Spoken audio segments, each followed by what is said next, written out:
Hey, this is Mo Lunsford at Union Grove Lumber Studios. And this is the Shed Geek. We want to welcome you to today's episode.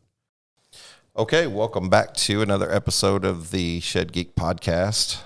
Long anticipated opportunity here this morning, getting to sit down with some fine folks down here in Texas. Well, at least one fine individual here. I don't know if I can count myself in there, but at least the guy to my left here, I appreciate you, Travis.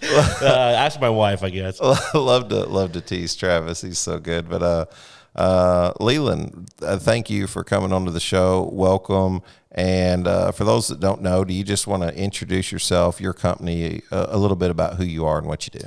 Sure. Leland Ulrich here with Leland's Industries. We have Leland's Sheds, several Leland's companies, as well as we're a part of a house of brands under Corland Partners. So we have companies across the country. Some of them you would recognize as our brands, some of them you would not, and that's very intentional because we are a house of brands, not a branded house, and we run a decentralized organization, not a centralized organization. Corporate, but decentralized. Been in this industry for 33 years. Started building sheds 33 years ago. Started building cabins 30 years ago. The shed industry is an industry I care a lot about. I was born and raised in Costa Rica. I'm a third-generation missionary kid. And with that comes some interesting challenges. Don't know if you ever heard of the concept of third culture kids. I have not, and I'm interested. I'm going to have you pull it just a little closer if you don't care. Sure. Coming back to this country as a 16-year-old, my family moved back from Costa Rica in 1990. Okay. And that's the year I started building sheds, in the fall of 1990. That was in Kentucky. In the fall of 1999, my wife and I and our two children moved to Texas and started over. That was quite a journey. I had learned a lot about sheds in those 10 years, started from absolute scratch. But as a family, we come from a background of dairy and agriculture, and I was one of the first that kind of jumped ship from that and moved to sheds. And today most of our family is in sheds one way or another. So it's been a fun ride.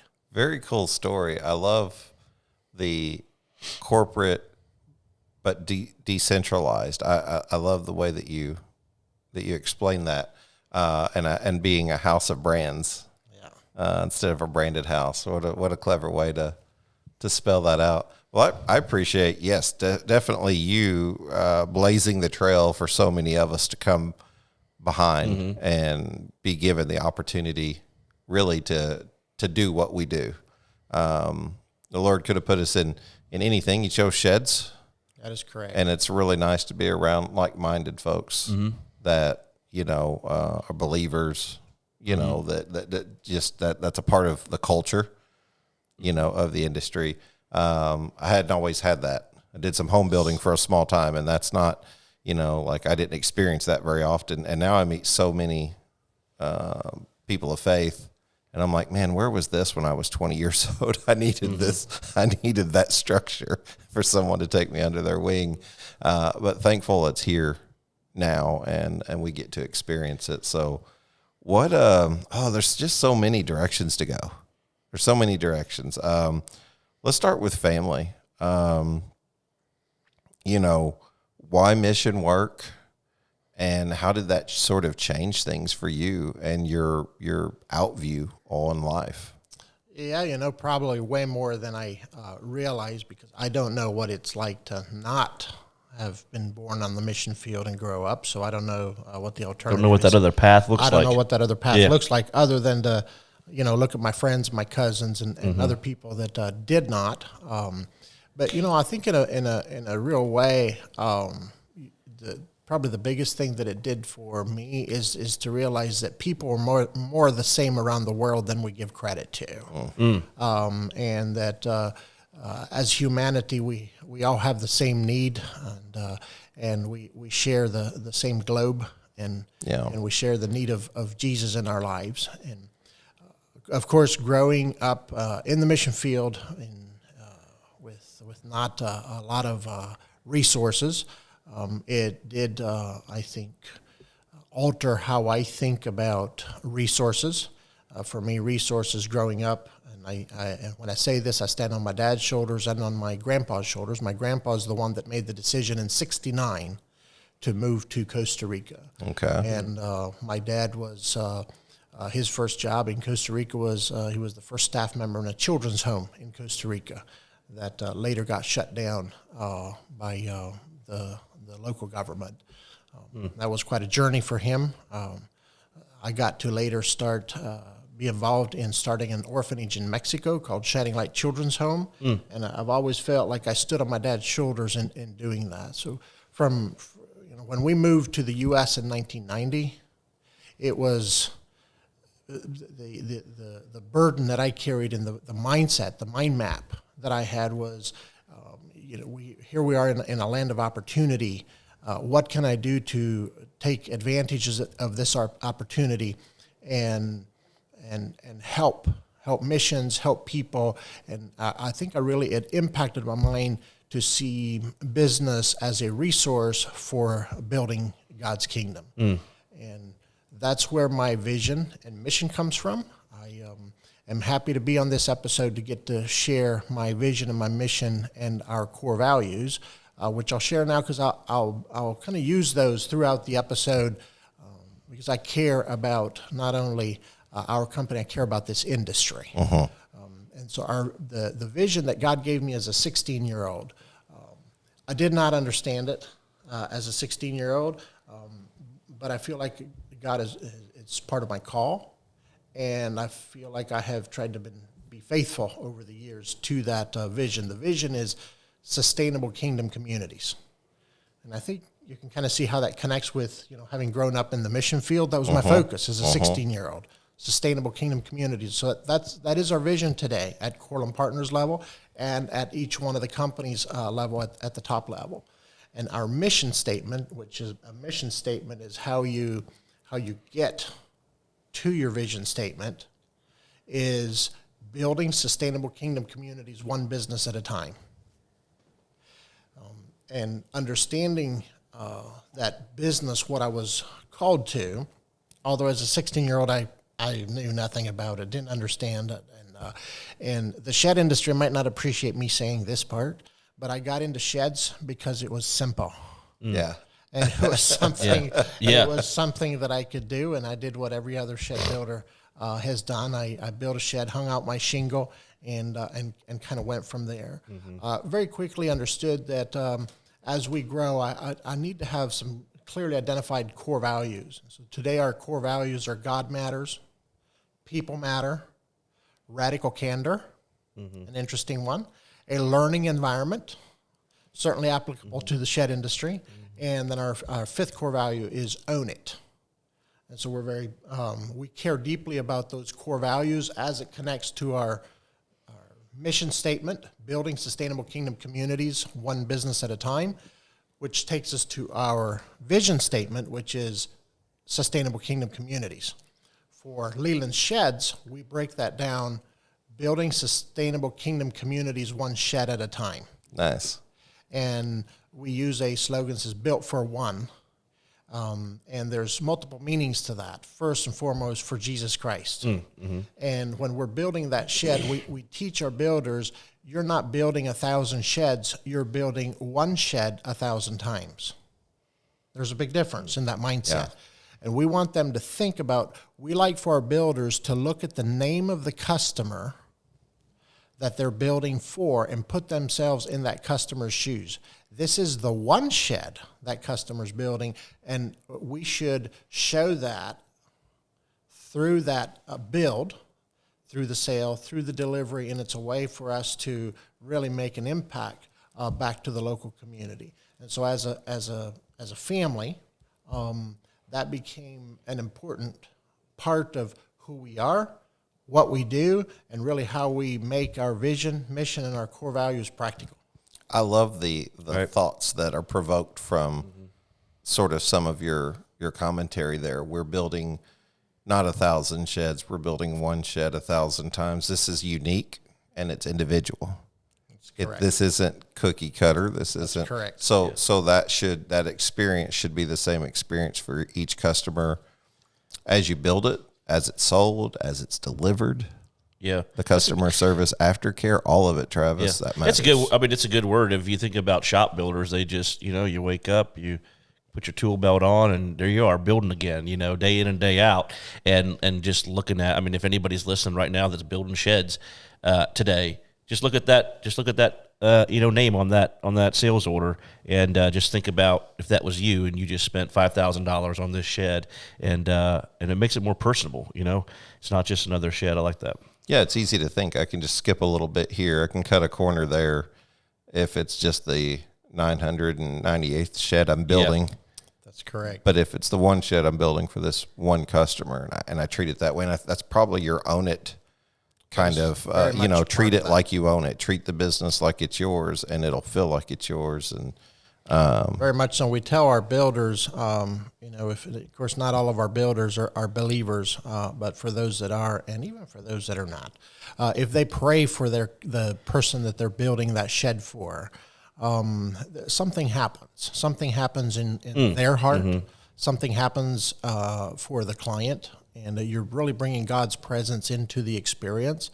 And a side benefit is you usually end up with better quality on the shed. Mm-hmm. How many people don't see the opportunity to minister through their work? And there's a really good opportunity to do that because people they're coming to your sales lot. They're engaging with you on social media, whatever it looks like. And there's opportunity in all of those to sort of do what your grandpa saw, to take it to another country. And to see that manifest through his son and his grandsons, and just you look at the legacy that it tells over time. You have that same opportunity every day when a customer comes to your lot. Travis, you see customers coming to the lot, and if all you see is money signs as soon as they show up, you may be missing a larger opportunity. Yeah, for sure. Well, and I think you also just decrease your chance of making the sale because you're thinking about yourself. When you start thinking about yourself in sales, that's challenging, because then you're not focusing on the needs of the client anymore. Correct.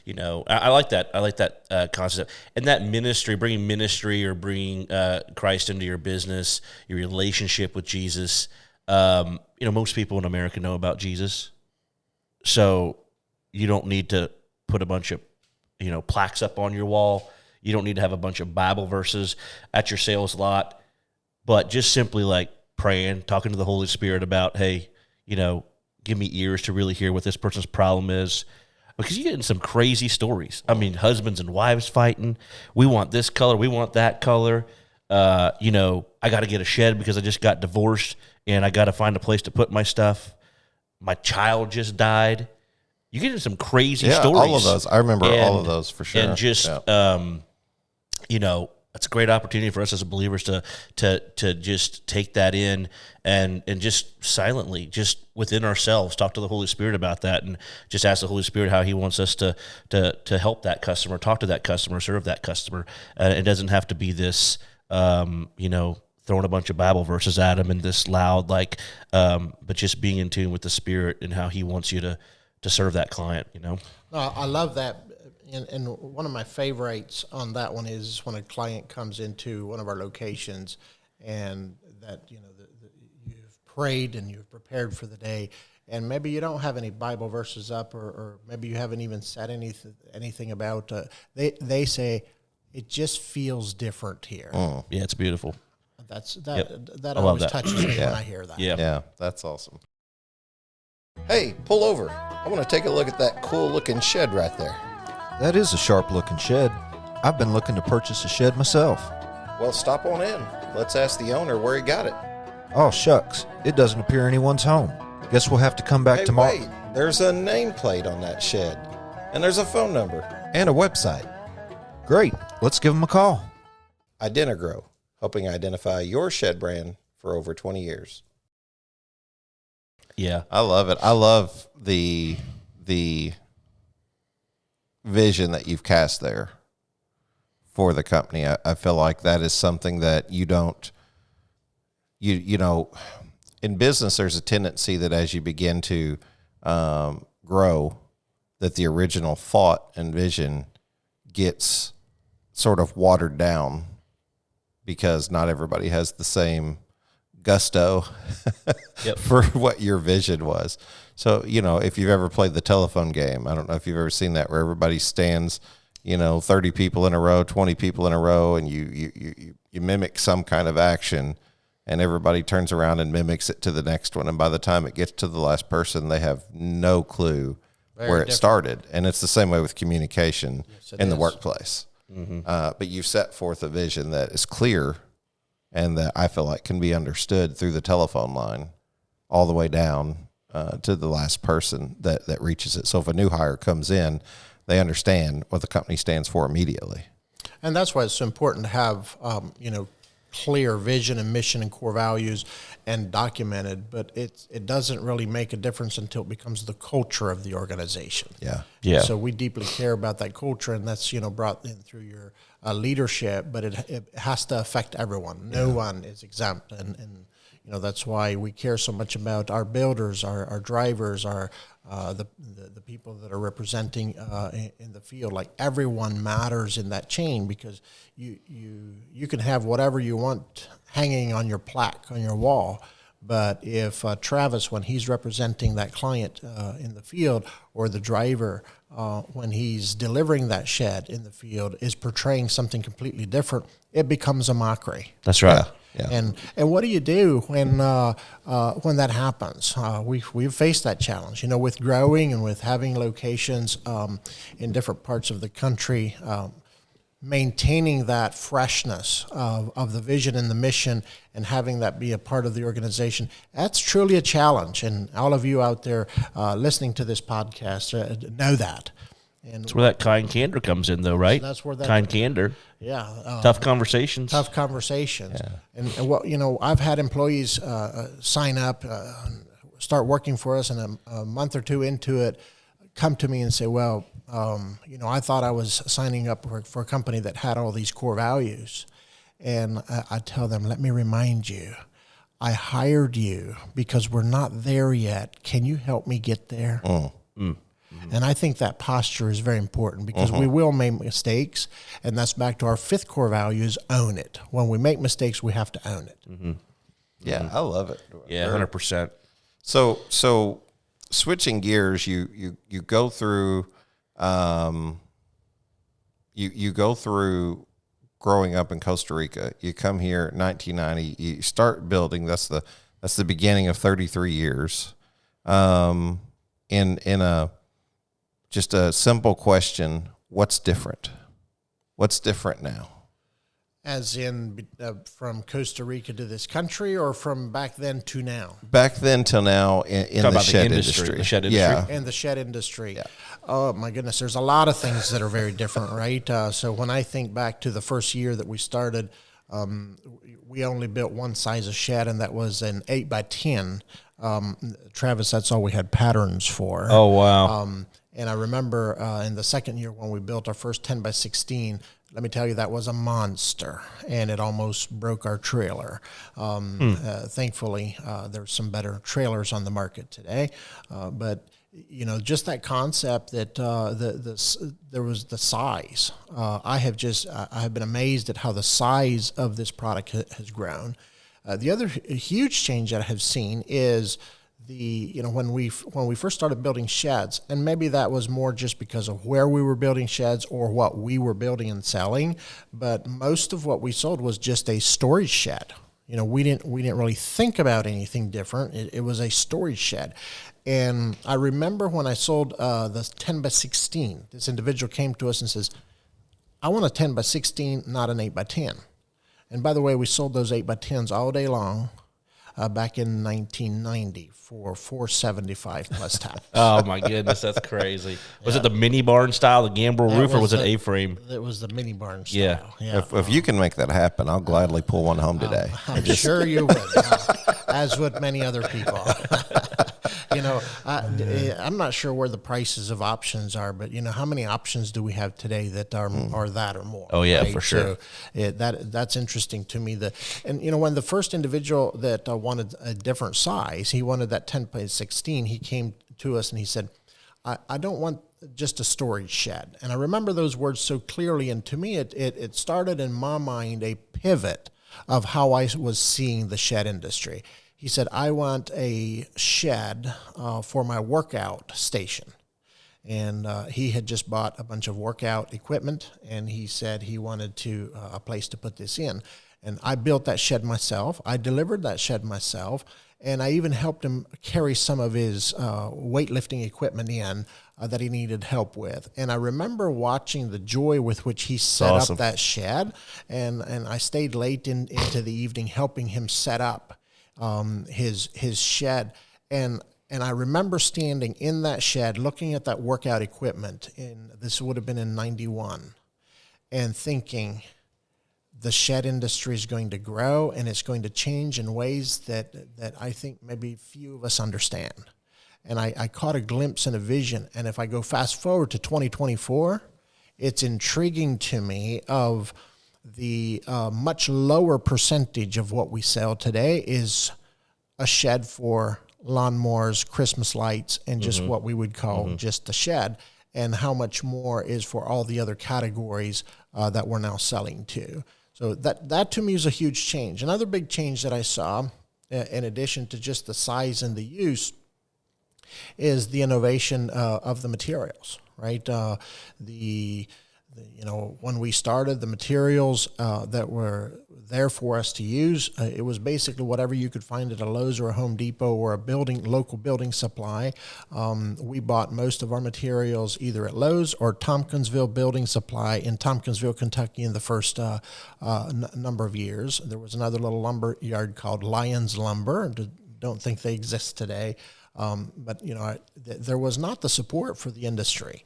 And so today, if you hang your shingle out and you put all you got to do is put a little website up. You can even do it yourself and put a number on there and an address. And I kid you not, you will have a swarm of vendors descend upon your place. And amongst those, for every lumber supply vendor, you'll have about 10 rent-to-own companies show up as well, right? Sure. And so when we started, I didn't even know what rent-to-own was.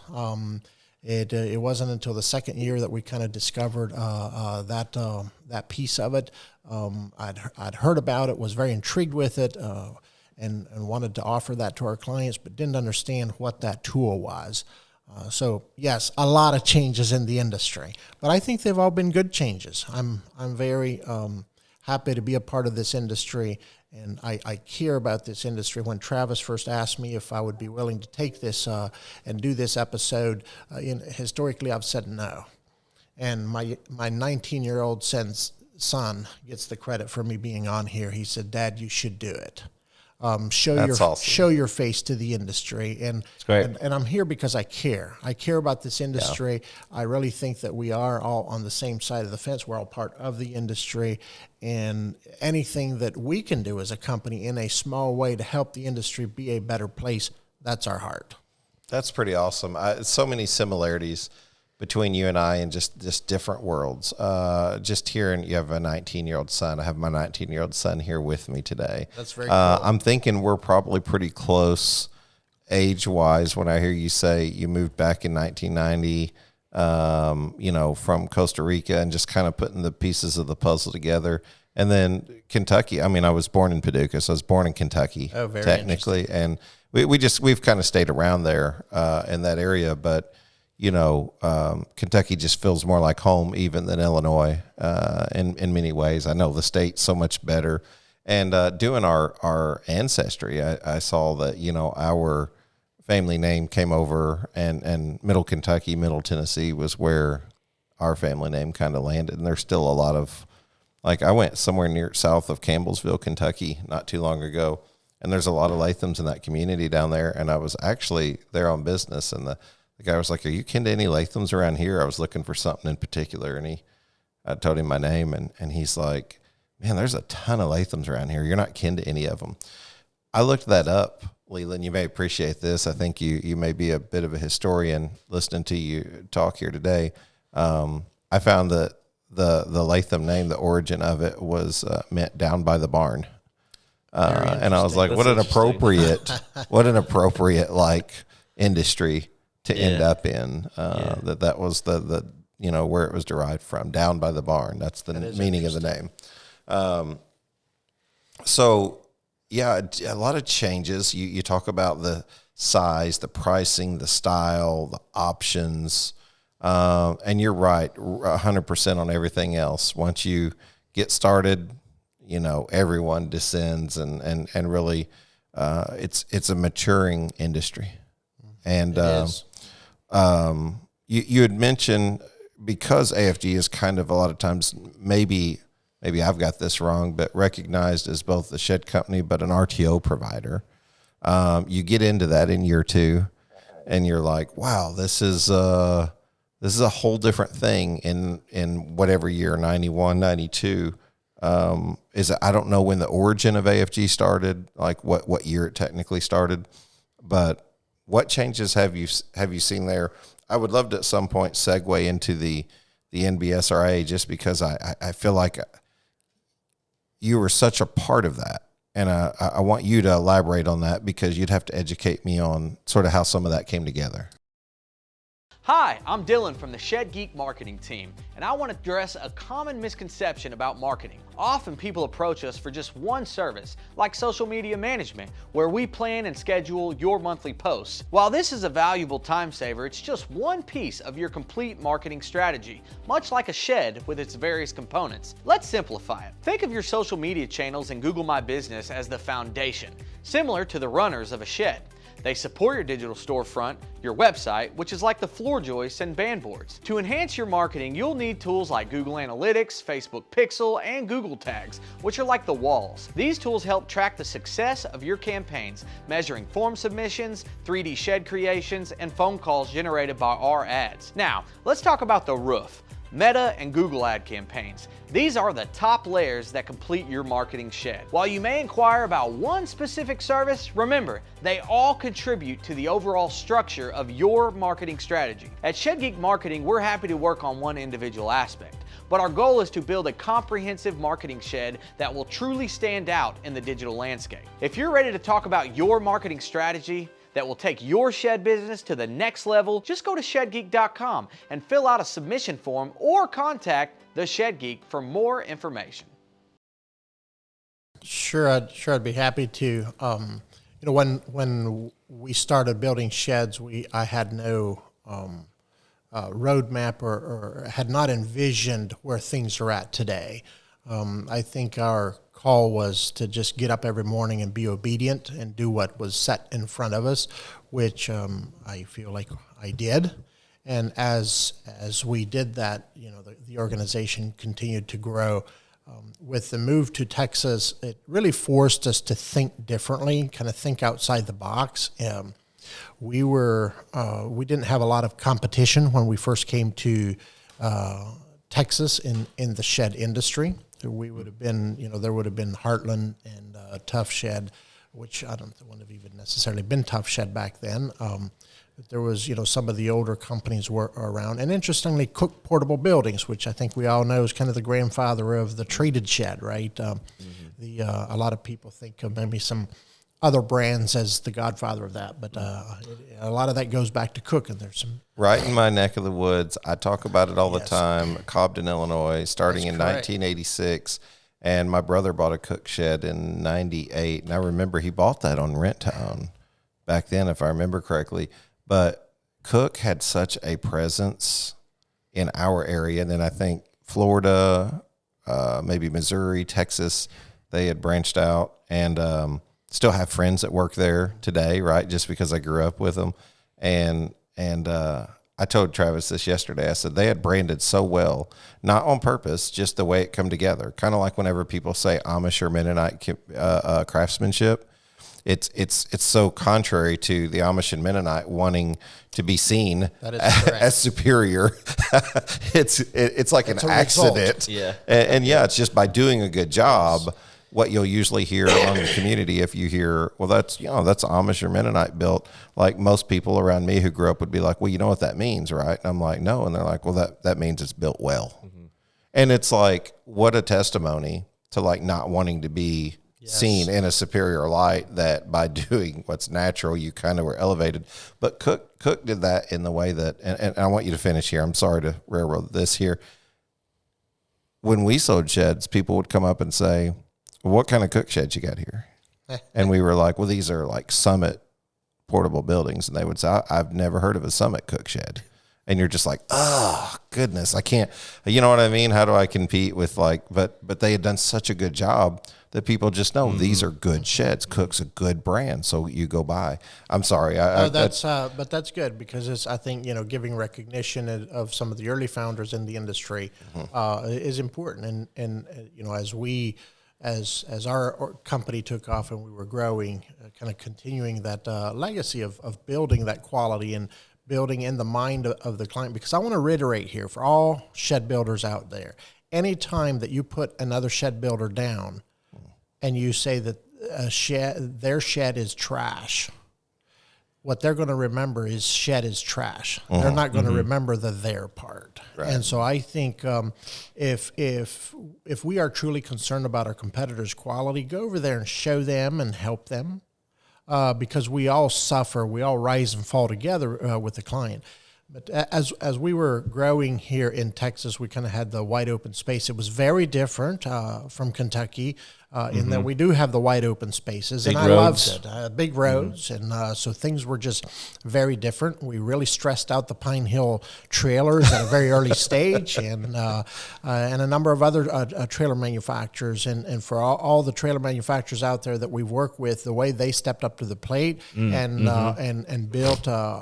And even some of them kind of started referencing building the trailers for Texas, right? Because they knew that if they could build a trailer that would hold up in Texas, it would probably hold up in most other states. Yeah. And as we continued to grow, needless to say, two things happened.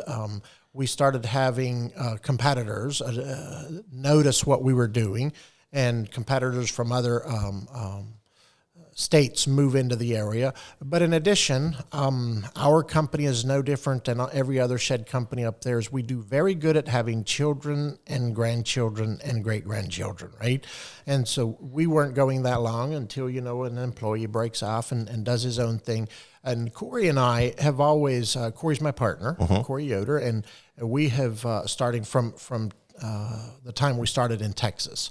And we always took the posture that if they wanted to do that, that's okay. Just can't do it while you're working with us, and just let us know when your prayer breakfast grand opening is, and we want to come over there and have a prayer blessing for your company. And I think today I can honestly say, and that for all the shed competitors that are in this area, that we have a great relationship. And I love that, and I cherish that. Well, as we continued to grow, and our rent-to-own was growing right with that, we started doing rent-to-own also for some other manufacturers. In our house of brands mindset, I'm not only in the shed industry, and so in the financial part that we were growing, which is kind of another pillar to our group of companies, that portion started growing. An interesting side note that happened to that, surprise, surprise, I started getting phone calls from people all over the country said, we want to start doing rent-to-own too. Would you teach us how? By the way, we're not in your neck of the woods, so we're not competitors. Well, at the time, the internet was not the internet yet at that time. Was not the internet. You're still writing up RTO contracts on paper. That is correct. Yeah. Keep in mind that my first computer was a Windows 95, right? And so, for the young people out there today, I think they kind of think that the internet always was. Right. Well, that wasn't that way, right? And so guess what we had? We had a physical copy of a contract, right? And I wonder if that makes its way around, Leland. I have seen versions of that contract in many different states today. But here's where the fun story starts with NBSRA. When we started doing rent to own here in Texas, and we really got serious about that, what we discovered very quickly, because we had looked at using early on maybe some other rent-to-own companies, but never really did. We always did our own.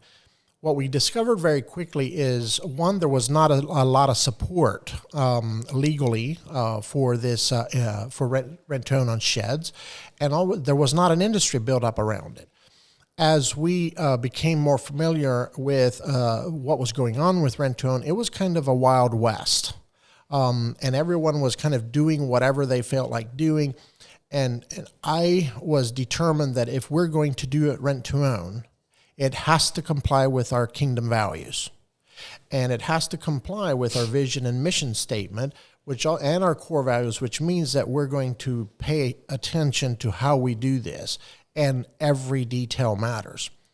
In our pursuit for that, we joined up with TARA, which is Texas Association of Rental Agencies.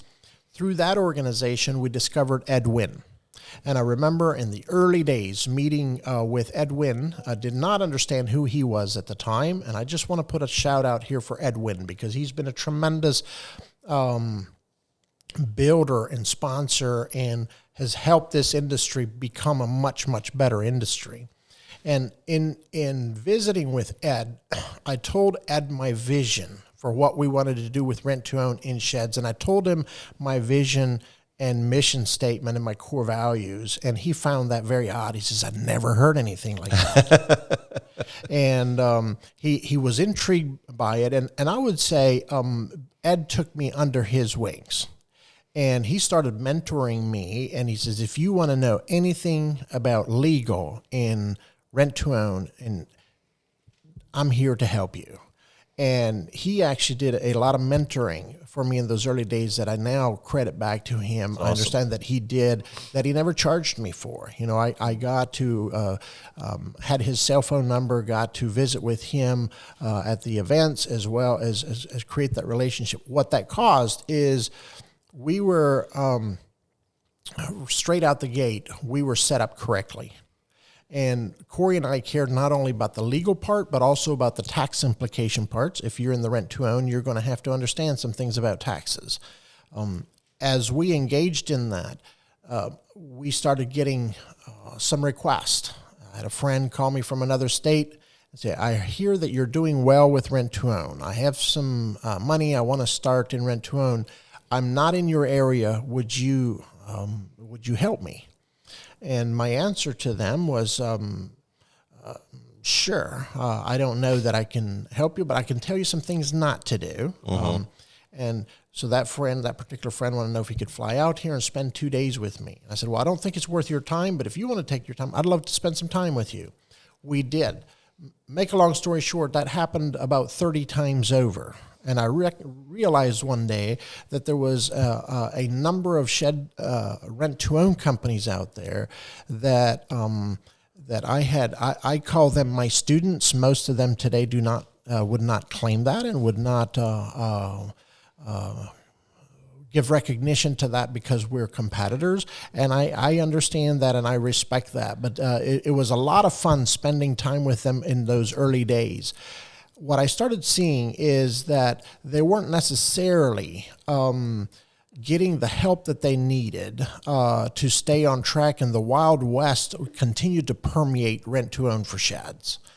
As I saw that, I was speaking with Ed Wynn, and I said, Ed, I think that our shed companies, the rent-to-own shed companies should sign up with APRO, which is the Association of Progressive Rental Associations, so that they could learn the things that we're learning. And that's when he looked at me straight in the eye and he says, Leland, you should start your own association for the sheds, because he said it's very, very different. And the vision that you all have for the kind of association that this should be is very different than the other associations. I will support that mindset if you want to move forward with that. I spent about 6 years in kind of building up the vision for that. And mostly what I did is I called about 30 of those companies, and I said, you owe me one. Would you meet with me in Nashville, Tennessee? I want to have a meeting. At that meeting, I shared the vision for NBSRA. That was before the name existed. And in that meeting, the buy-in there, it took about 6 years to get everyone agreed to come to that meeting.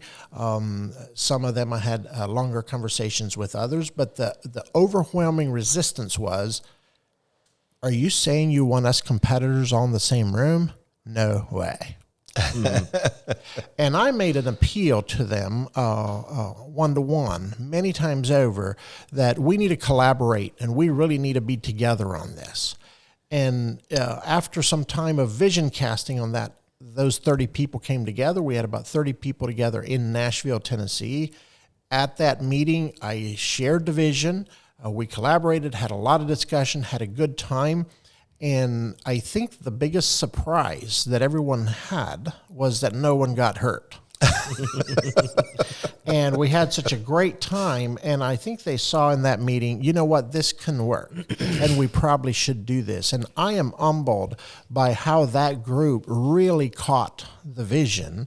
And a motion was made. And I would like to give a shout out to Paul Weaver from Ohio, who was there present in that meeting, and he's actually the one that made the motion. Do not remember who seconded it, but it was a unanimous vote.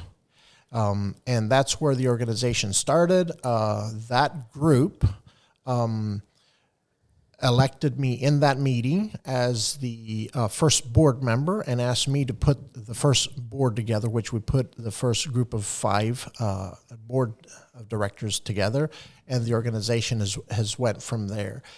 It was a very difficult journey for many years. In those early years, a lot of hesitation by the industry and a lot of companies that did not join because they didn't want to be associated with.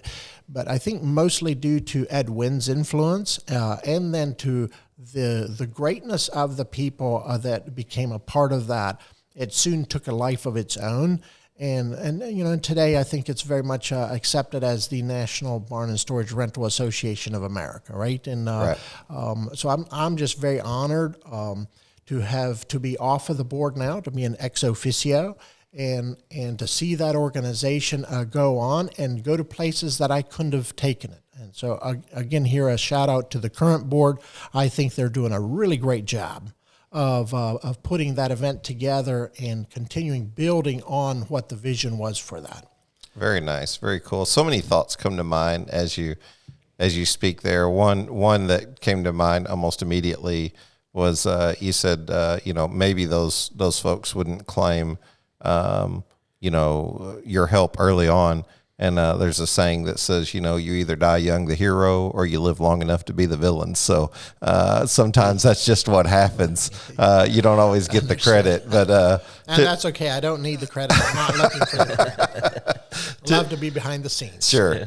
Typically speaking, ideas and creativity, they're well, I don't know about you, Leland. I know for me, it's an imperative part of my personality that I embrace very much. So, unfortunately, there's a weakness whenever you tend to scale on trailblazing side, ideal side, creative side, and that might be implementation. And I don't know if that's you, but I know for myself, speaking for myself, those are the areas that I struggle with is finding the people who know how to take a vision and then really do something good with it.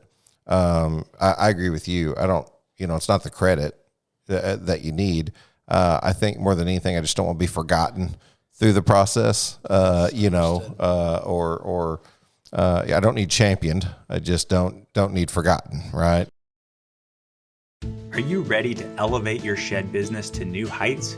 Your pathway to success just got a whole lot smoother with ShedSuite's innovative marketing platform. At ShedSuite, we like to think we understand the shed industry at least a little bit. And over the last 7 years, we've been building awesome software for shed businesses. We focus first on building easy-to-use software to help you create and track orders, like the point of sale and after-the-sale order fulfillment. And now we're excited to announce our full-feature CRM, all things pre-sale, like prospecting and follow-up, all to empower your shed company to market better and sell more efficiently. Our platform empowers you with a marketing toolkit designed to amplify your online presence, engage your audience, and drive sales like never before. Enjoy the ease of conversion tracking, email marketing, centralized lead communication, and so much more. Oh, and guess what? It even comes with an iPhone and an Android app. With ShedSuite's marketing platform, crafting and deploying effective marketing campaigns is a breeze.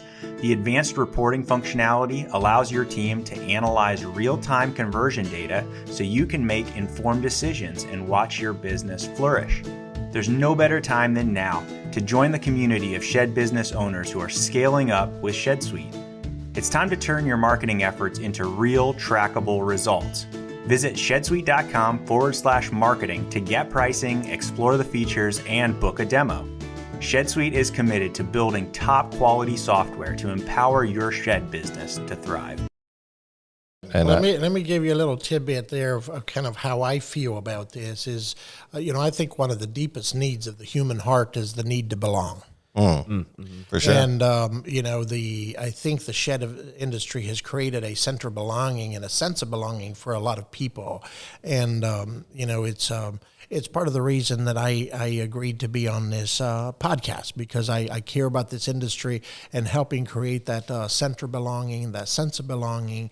The shed industry is a very special industry, very special group of people, and everything that You good? excuse me, everything that all of us can do to participate with that and to really help create that sense of belonging.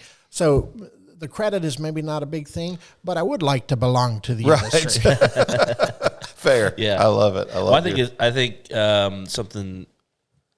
I think we can build things up in our heads about the competition when we get in a room. You were saying everybody was real fearful, and then they all got in a room together, and it wasn't this monster that they made it out to be. And I think whether it's the shed haulers do a great job with this, even better than the sales side of the industry. I feel like the sales side of the industry that I'm on, we're kind of lagging a little bit. We're still kind of I don't know if we want to get together. I don't know, and the shed haulers have done a great job with that. MBSRA done a great job with that. The Shed Expo is great with that. And I think if you can get in a room and just chat, you find out you have more in common. You find out you're going through some of the same challenges, and it's not just this big blown up fear that you've created that's all fake actually in your mind.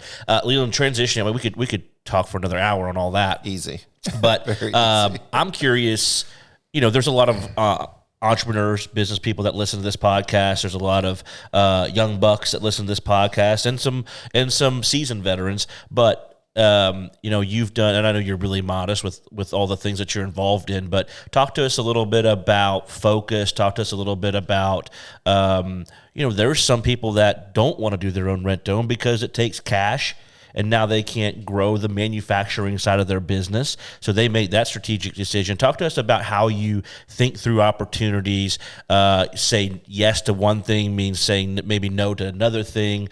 Why did you take some of your cash and put it in rent to own versus using that money to grow the manufacturing side of it? Why are you involved in all the different things that you are? Is that just what brings you joy? You hear a lot of people say that, focus is so key. Talk to us about how you think through opportunities, especially early on, like when you were early on like that. No, very, very good and very pertinent topic for me. But I'll start by saying I think about it very differently now than I did back, in my first number of years. So in this being 33 years, I would say the first 15 years, I kind of thought about it one way. And it was kind of reflected on what happened there. And the older I get, the more I understand the power of no and of focus, right? If you go after too many things at the same time, and you really get watered down. So focus is incredibly important. It is a reason why I chose the House of Brands approach was first and foremost, and the decentralized model that we put in place was first and foremost because of our vision and mission. We felt that our vision and mission could be much better accomplished, but I also understood my own limitations. My dad tried to teach me at a very young age, understand your own weaknesses. And where you're weak, partner with people that are strong in those areas. Absolutely. Yeah, great word. And, Absolutely. And that, Travis, that's why I need so many partners, because I have so many weaknesses. And, Yeah. and I don't say that tongue in cheek. I really mean that. Yeah. And so what I learned is that focus is incredibly important.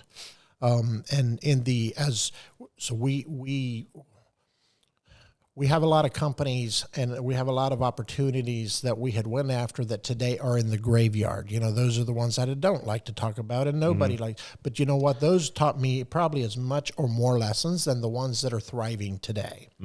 And if I would have it to start over with, would I do both rent to own and the manufacturing side? I don't know, because it is a I think if we would have not done the rent to own piece, possibly today we would be a much larger manufacturer, right? Because it is a loss of focus. There's a positive side to the vertical integration, but the thought process, what really ends up happening very quickly if you're not careful, especially if you're trying to run it all yourself, is that your focus gets divided. And before you know it, you have, one company supporting the other company, and both companies are not running it at an optimal. And now as we have continued to grow and have built the organization and built leadership, what pivoted for me, Travis, in the word focus is what I understood that I needed to pivot from building sheds to building leaders. And sheds just happens to be what we build. Now, I care about the sheds, and I very much care about the shed industry. But let me tell you what I really care about is I care about the people. And you can only build, you can only have meaningful relationships one at a time. That's right. And I think Jesus showed us the perfect model, for years. And I think this is very pertinent to the question you're asking. How do you do this thing of focus? And so a question I was asking myself for years is, once I really got focused into this leadership, because I couldn't find enough leaders fast enough to do what I had to execute. We're talking about the implementation. I'm a process-driven visionary. And so I want to see the processes and I want to see that implementation, because a vision without implementation is hallucination. I have no interest in Faith without works is dead, right? Faith without works is dead. And so I kept asking myself the question, how did Jesus build the largest organization that has ever existed, that has lasted over 2,000 years? And he built that organization, the Christian faith and the Christian community, and he did that in only 3 short years with 12 cantankerous men. I wanted to understand that. And in searching the scriptures and really trying to understand that, I'm like, there's got to be an answer in there of how you do scalability. And what I was chasing scalability for a number of years, and I've read a lot of great books like Vern Harnish, Patrick Lencioni. There's a lot of great authors out there. The Great Game of Business. There's so many great books out there that talk to you about how to scale. But where I found the true master of scale, it's the power of one. When Jesus died for me, he died for me. And when Jesus discipled each one of his 12 disciples, he discipled individually. And you don't see Jesus saying, oh, I have a great project to put together here. Let me get about 1 million men and train them very quickly and deploy them. He understood the power of multiplication. And so you can't have focus and growth without understanding multiplication. And what I learned at a very young age is I was trying to grow by addition instead of by multiplication. And growing, this is the painful part of growth. It's a series of letting go. You cannot grow without letting go. The answer that I found in the scriptures of what Jesus taught on this thing of focus is with one word. It's discipleship. And I'll give you here the 5 steps of discipleship that has transformed how I do leadership development and how we lead our organizations. And we have tried to permeate this into our organization. The 5 steps of discipleship are first, show. First, tell. Show, observe, analyze, and adjust by telling. And there's the continuous improvement of discipleship. And what often happens is we tell someone and we show someone, and we do this. Yeah. We tell someone and then we adjust. I tell my son, go do this or thus, and then I tell him, you didn't do it right. Now do this. Mm-hmm. And we tell and then we adjust, and we don't go through the 5 steps of discipleship. Good word. Learning how to really focus in, and learning how to say no to everything that I cannot bring full focus to. How do you do growth? You need to have the people in place that can create that center of belonging and that can create that focus. Don't go faster than what you can grow your people. Yeah, that's a good word right there. Yeah, I'm sure you found that it's messy a little bit. You go from, like just thinking about you in the early days, you go from predominantly building your own sheds. You were probably selling them, building them, and delivering them. That is correct. And then all of it, and now, okay, now you want some help. You want to grow this thing a little bit. So I need to find a builder or whatever spot you don't enjoy the most that you need to backfill. I need to find a delivery driver. So now you are selling, you're building, and you're training a delivery driver. And I think that's where a lot of just that grind right there. Talk to us about that. Like you're kind of wobbling, like you don't know if this guy's going to work out. You don't know if this gal's going to work out. But you got to try it. Otherwise, you got to be okay with being a one-man band. Yeah. So 2 observations to that. One is look for people that want to do that, not that have to do that. Whatever that is. And it is very messy. Working with people is messy. We all know that. What really has helped me is, one, I only want to work with people that want to work with me. Yeah. And I don't like to build legal contracts or structures around me to keep the people inside of if I'm building fences to keep them inside, I'm already on the wrong foot. Yeah. Right. I want them to be there on their own accord. The second piece that I have found that is critically important, and it connects with this center of belonging idea, is voluntary accountability. I look for people that comply with our core values, that they have those core values, but then they are wired in such a way that they understand voluntary accountability. Yeah, it's a big one. That's a huge. It is. It's a big, really that's big night and day between you look at someone who's not that and someone who is that in terms of an employee or a team member. It's drastic. Drastic. The world teaches you something different. It teaches you to cast blame wherever you might, but don't cast blame on yourself. And what that creates, this is what that creates. Voluntary accountability creates centers of belonging. Forced accountability creates centers of existing. Huge difference. Yeah. Man, that's deep and Yeah. really good stuff. Yeah. So many things you said in there that you could pick apart, not pick apart in a bad way. I mean, just like go down rabbit trails on where it adds value to people's day. I think, and this is a cool thing about sitting down in conversation. Anybody who says, "Oh, I don't know, I have to think about that," you might compete.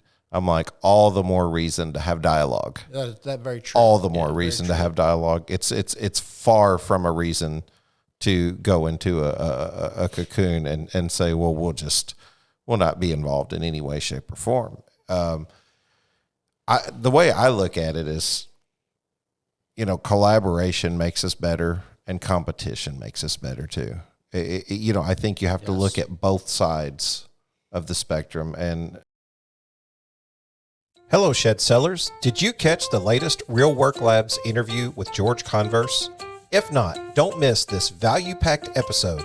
Head to Shed Geeks Podcast YouTube and search Real Work Labs. George and the Real Work Labs crew are riding the wave of Google's latest updates, taking your digital presence to the next level. We're tech artisans crafting your neighborhood brand voice for shed sellers like you to stand out, gain trust, and get found online. Our software will easily capture your work snapshots, videos, weave your craft's story, and get reviews all in one virtual experience.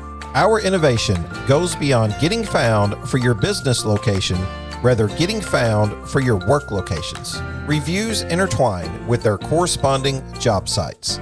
When potential customers seek local expertise, you're the proven solution they'll find. It's high time to map your reviews and showcase your beautiful work in a meaningful way that builds trust in customers' neighborhoods. Ready for the journey? Visit shedgeek.realworklabs.com or call George today at 480-787-7575. Real Work Labs, elevating your trust, increasing your conversions, and getting you found where you work in the neighborhoods you serve, one shed at a time. I think that if you can see both sides of it and realize that competition actually makes us better because it makes us sharper, that you can't ever completely own it, establish it, and then expect it will not change, because the only thing that stays the same is change. Yep. So if you don't embrace it, you get comfortable. Yeah. You get complacent. Yeah. And then the next thing you know, somebody finds opportunity. They're not doing that to you. They're doing that for themselves and for their family and for their community, that they, their ministry. My family's my first ministry. I have to take care of them. You know what I mean? And if that means I'm in competition with someone, I'm like, well, hey, I have to eat too. I have to survive too. So I'm not doing this to you. I'm doing this for us. And I think I said something last night on the phone. I said to my friend Dylan, I said, being offended is always a choice in every single situation, 100% of the time. It's always a choice. You'll choose to be offended. I've chosen to be offended many times in my life. And if you really tap into that and you realize the power of letting go, you said that the key to scalability is a series of decisions of letting go. And I think if somebody just really hears that today, just taps into that you start to realize that it's like, because that's a control thing, isn't it? It is. You ultimately have control, and you're starting to let go of some of this control. Correct. And that's what actually creates your growth, but it's the one thing that it's hard to do. And I've seen that in shed manufacturers a lot whenever they say, I'm at 1.5, in sales, but I can't figure out how you get to that 10 mark. Probably starts with a lot of letting go. And often more letting go than most of us want to do. 'Cause letting go is painful. Sure. Yeah.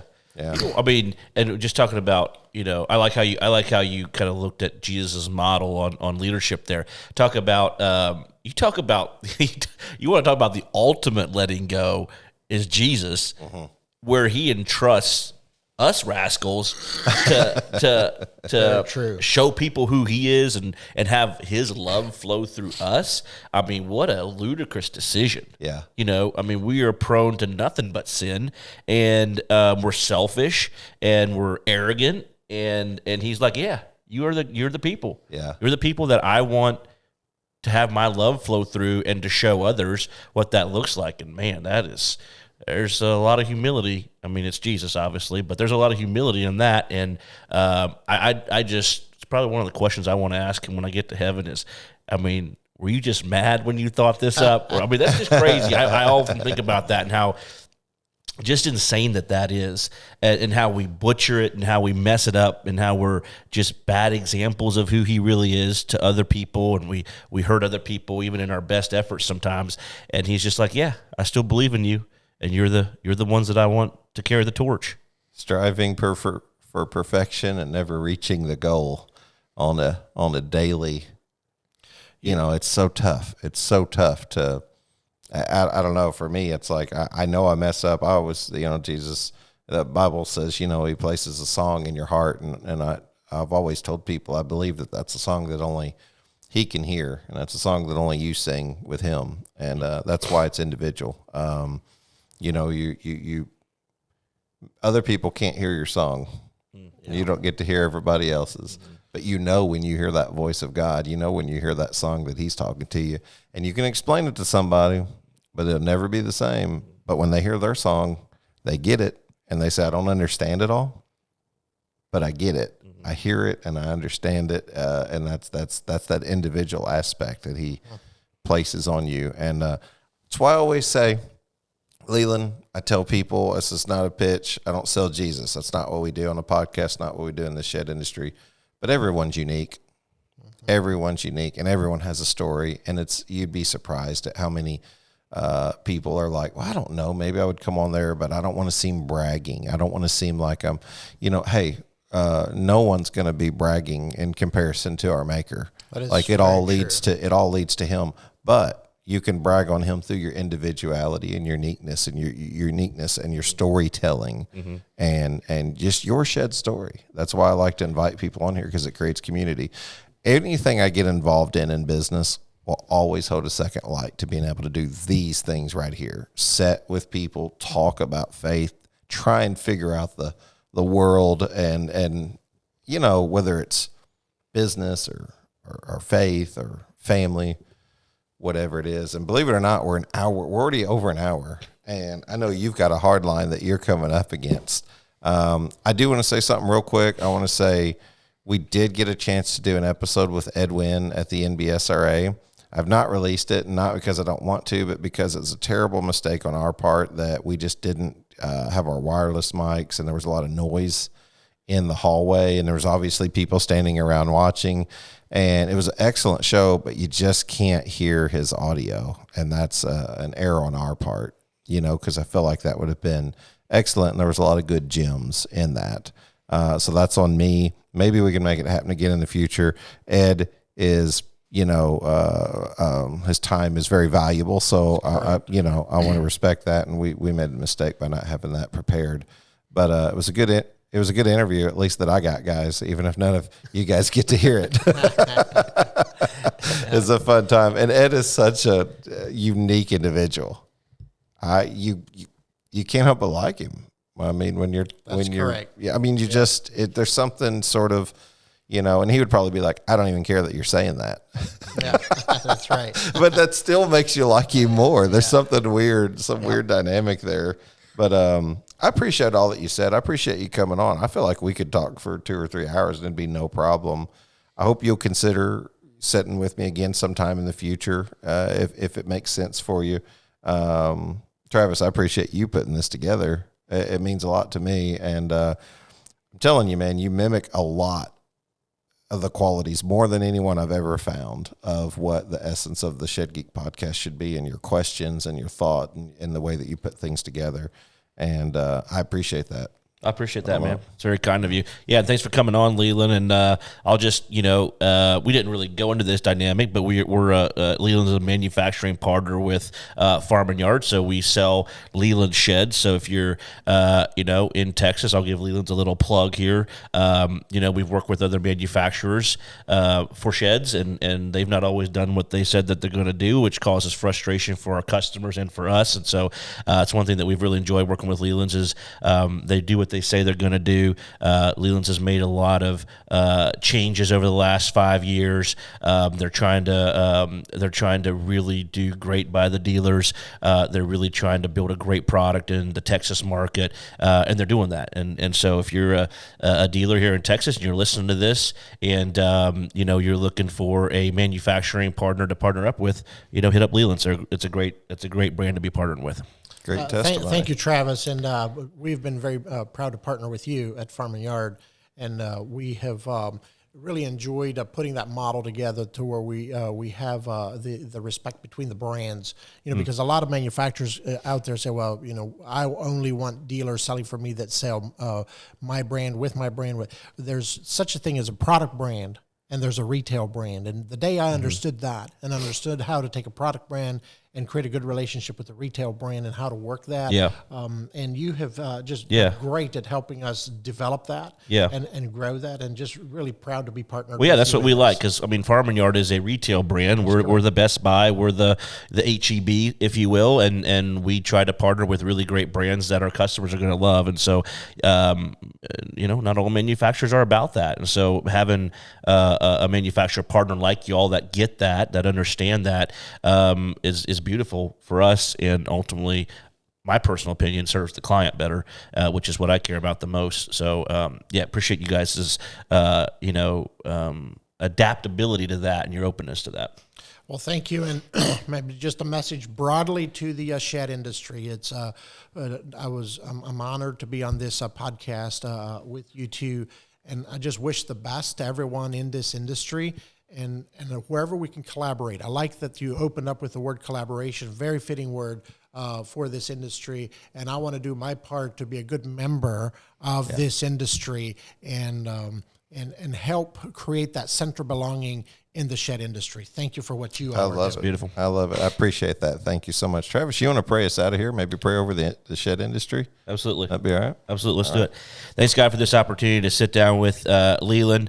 Thanks for all the the path that he's paved over 30 years in the industry. A lot of us have not been in the industry that long, and we're benefiting from a lot of the hard work that industry leaders have put in that have come before us.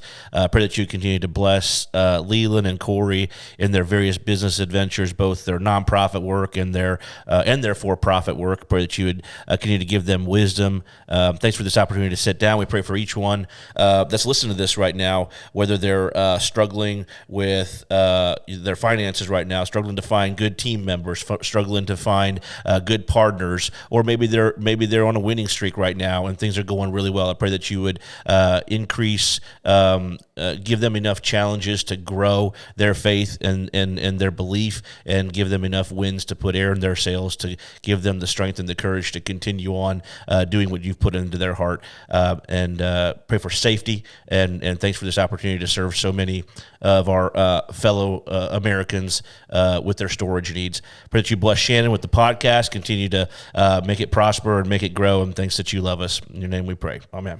Amen. Appreciate it so much, guys. Thank you. Hey, this is Mo Lunsford in sunny Union Grove, North Carolina, and we want to say thank you to all the guests and listeners.